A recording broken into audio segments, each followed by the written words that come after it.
Alrighty folks, thought I'd give y'all a little bit of a video update here.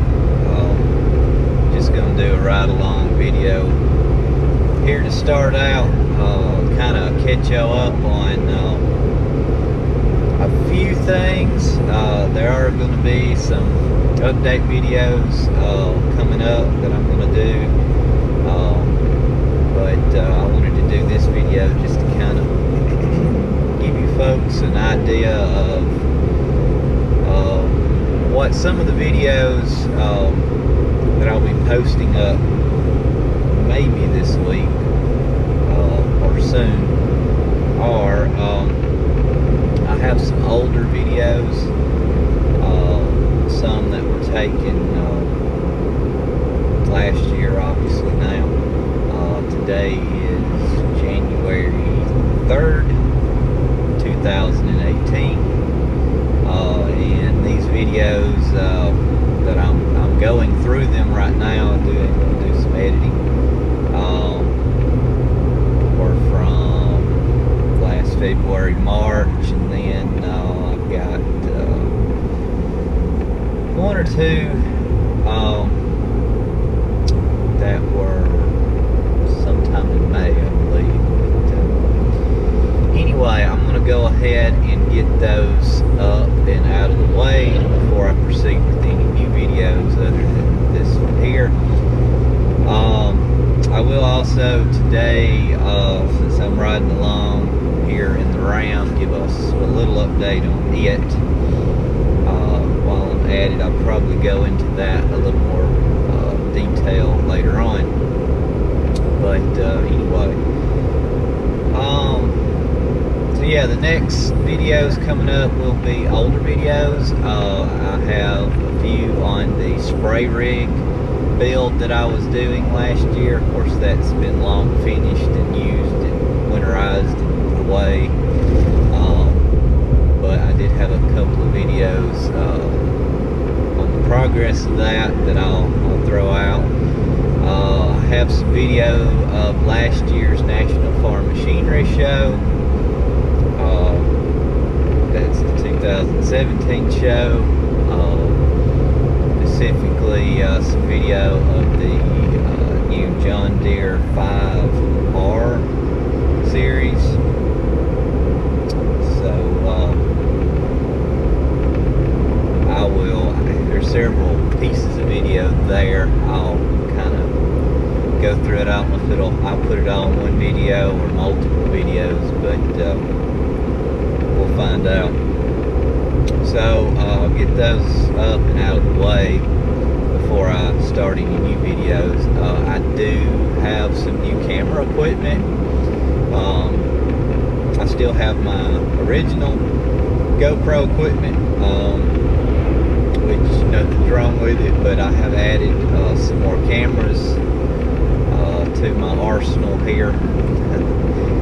One of those was, I actually got it last year. You will hear me mention it in one of the leaf sprayer project videos. I gave it a try. I'm on one of the other ones right now, giving it a try, and there's some other equipment in the works. So there might be a video of just the camera equipment going on here soon. All that said, I'm in the process of doing some updates on my Mac, which I use for my editing, and also the video editing software that I use.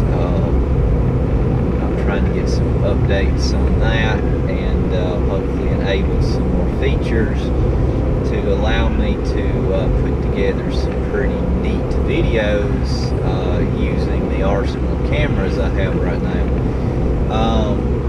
At least that's the plan going forward. Don't know how long that'll be, but just be patient. I think I got everything out of the way I need to say there. It's warmer today. I know a lot of you are up north and dealing with some pretty chilly temperatures, but here in northern Alabama it's a nice warm, it's 21 right now. I think we had the upper teens. Yesterday it was 7 degrees when I started the truck. It didn't like it for a few seconds, but it finally started hitting on all cylinders. Anywho, it's kind of dry right now, and it's just kind of cold. We're having about a week stretch of freezing temperatures. Some days we're not even getting out of freezing right now, but anyway, I know several of you up north that are dealing with far worse than that. So anyway, okay, on to the truck. Before some of you complain I ramble on too long. Okay, the Ram, what's the mileage? 64,525 miles at this exact moment. So I'm out of any, let's see, I lost warranty at 36,000 I think. I lost some more at 60, I think. I still have a powertrain, or at least some warranty on the Cummins motor itself until 100, something like that. But anyway, there's been several recalls on the truck. The most I've ever had on a vehicle. Some of those have been addressed, some of them have not. Anything safety related has been taken care of so far. Well, except for one thing that's kind of, well, it's not a recall, but I don't know if it could be safety related. But anyway, I'll get to that in a minute. Let's see, where was I going with that?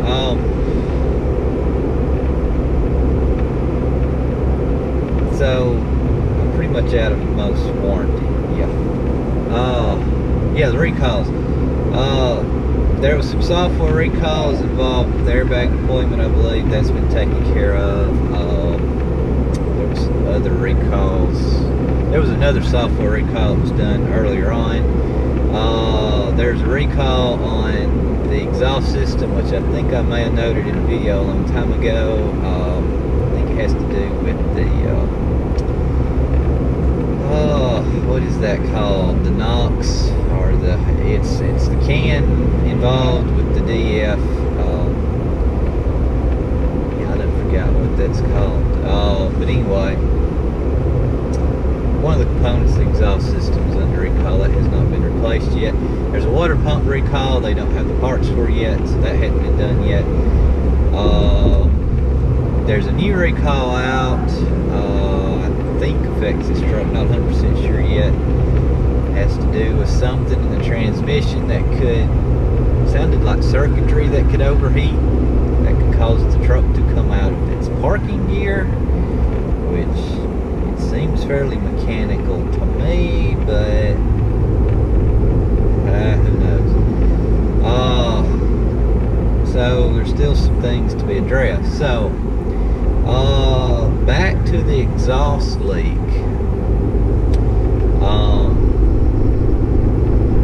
Any of y'all that had kept up with this truck probably remember me talking about the original exhaust leak that showed up around, I don't remember when that showed up. Seems like I had it fixed around between 15 to 17,000 miles. It showed up sometime after 10,000, around there maybe. So that was time number one. It decided to show up again sometime around mid-30s, so around 35,000, and I've had it ever since. Again, it's occasional. It only does it during regen. You know how bad or not so bad it is. It depends on outside temperature, I've kind of figured out. If I don't make a stop when it is in regen, so if it starts regen and gets done regen, I never make a stop, I never notice it. Again, I only observe it, smell it, when it's in regen and I'm stopped and the recirc is not on, so it's pulling in fresh air. It comes in the fresh air vents. The times I've had it to the dealer and brought it up, they were like, well, we'll look into it, but I don't know if it's covered under warranty anymore. You know, I've read a lot about that's a very common issue. You'd think there would be some kind of recall on that, but I have not noticed one yet. So, that said, I think I had already mentioned that in an earlier video that the exhaust leak was back and that was still going on. Nice new John Deere tractors just went by. I don't know if y'all can see that through the back window. Anyway, I have another issue that has developed, and it's another somewhat common issue from what I can tell, and it's across a range of Chrysler Mopar vehicles, is the buttons here on my steering wheel quit working. Now my cruise control buttons still work, so that's on the right hand side of the steering wheel. On the left hand side of the steering wheel, the voice recognition and phone button, which I never really used here, I always used through the radio, but those don't work. And the arrow buttons that control the little display in the dash, which allows you access to a lot of important information, quit working. So I have been locked on the so-called fuel economy screen for a long time now. Also, my horn don't work. The horn does work. You know, when you lock the truck, double hit the button, the horn does beep. But the switch connection here in the steering wheel does not work. I called dealer about it because I was a little concerned at that point if my airbag was even connected. They assured me that a light would be on in the dash if there was any fault detected involving the airbag, so supposedly I still have airbag. So I haven't dug into it yet, but what research I've done, it appears to be most likely, might not be, but most likely appears to be what's called a clock spring, which is basically a device that is behind the steering wheel here. It's a big coiled up ribbon cable that provides connection from the steering column to the electrical connections of the steering wheel, so that the steering wheel can turn and keep connections to the controls in the steering wheel. I don't know if that device is repairable. It's replaceable. I don't know if it's repairable. As many of you know, I'm involved with electronics and different things, and that's just some simple wiring. And it's a ribbon cable. I've dealt with plenty of ribbon cable before. What appears to happen is some solder connections come loose in that ribbon cable, most likely causing a loss of connection there. But I don't know. I don't know if once you tear that clock spring open, it's because it's a big plastic module, if it's even, you're even able to put it back together. So my plan was to get in there, and the airbag and horn assembly comes out pretty easily. That'll allow me access to the electrical connections in there. I was going to pull the plastic panels off the steering column and thus gain access to the connections on the back side and just kind of hone some things out and see if I can 100% prove it's the clock spring. And then go from there. I can do all that without actually having to pull the steering wheel off. But if it is the clock spring, I'll have to actually remove the steering wheel to get it off. So, like I said, I've had that showed up around 60,000 miles, pretty close to it. I put tires in the truck. The original tires made it to 60,000 miles with rotations. Those of you that are interested in that, so I do have different tires in the truck now. I will show you those later and tell you the story behind those.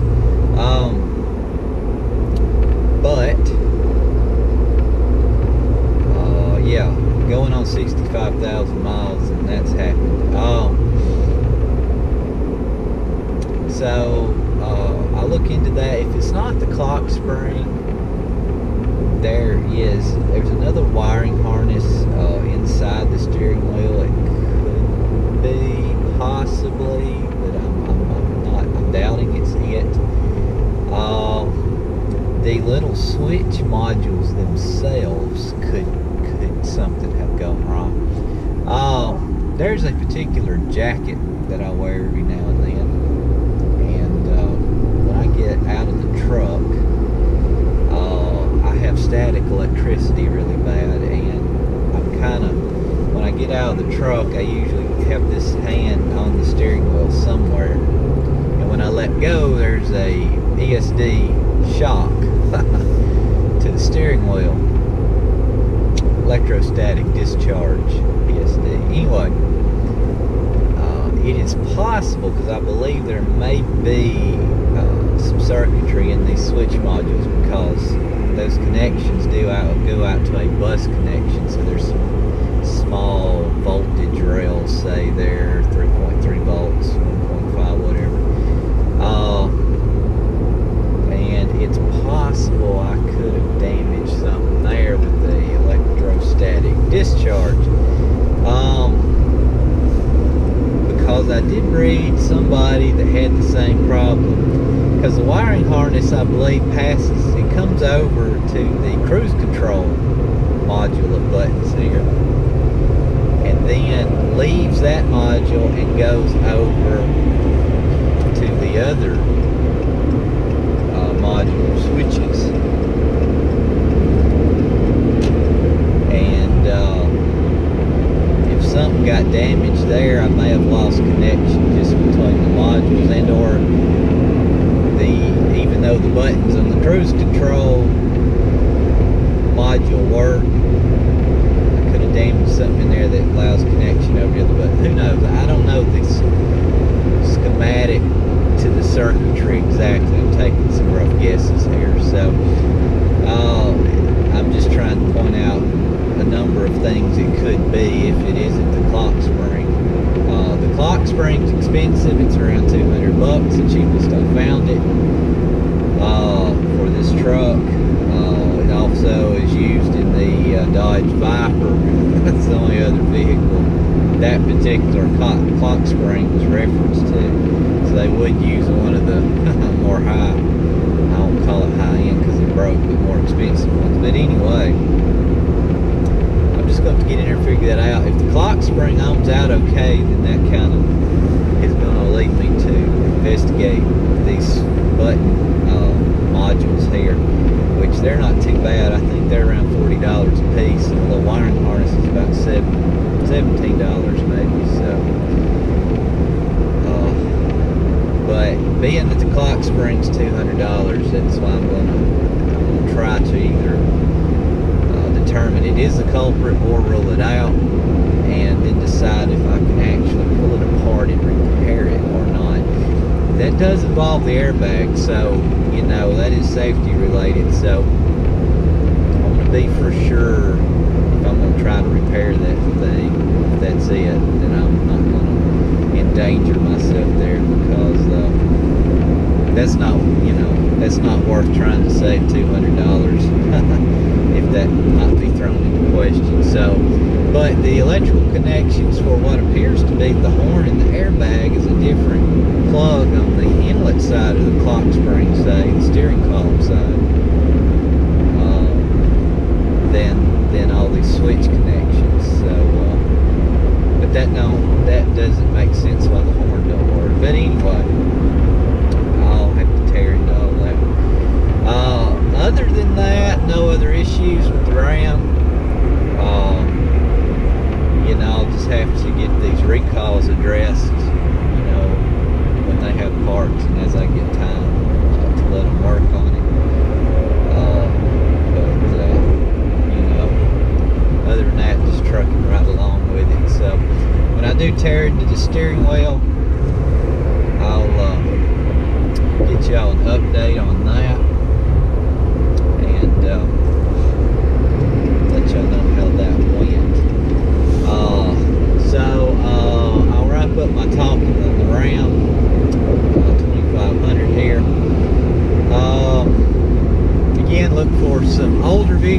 come up here pretty soon, just to kind of get those posted and out of the way, and then I'll try to get some new video up. I know several of you want a review of the 6110M, so I'll try to get that as one of the early videos. So see, I can get you updated on that. There's some video footage I want to do. A couple items. One of those is y'all have requested me to do videos for years now of something y'all have seen sitting around in the background that I have focused a video towards, so that might be coming as well. Let's see. I thought of something else, forgot what it was. But anyway, just expect some more video coming. And so I'm gonna get my software updated for the editing, and hopefully unlock some new and cool features there that'll allow me to use multiple cameras during recording footage and whatnot to piece together some neat videos. You know, the easiest way to post videos is to take them with my phone and just really no editing and straight upload them. But I just don't like doing that. It uses a lot of memory in my phone, and that's a hassle to deal with. And I like to edit videos and you know, make them somewhat nice. But anyway, that all takes time, so bear with me. So, how long is this video? I think this is going on 23 minutes. If you made it this far, thanks for watching. That's just a brief update on what's to come and an update on the truck here. And I'll get these other videos up as soon as I can get to it. So, thanks for watching. Thanks for all the good comments. I do read them, even though I don't really respond that much anymore. But I do see them. I do appreciate it. Oh yeah, coming up, that's what's coming up on 5,000 subscribers, if I haven't passed it yet already. Somebody brought that to my attention. Appreciate all of you. Hadn't broke that barrier yet, maybe we'll say. Anyway, trucking on along here. Thanks for watching. Y'all have a good day.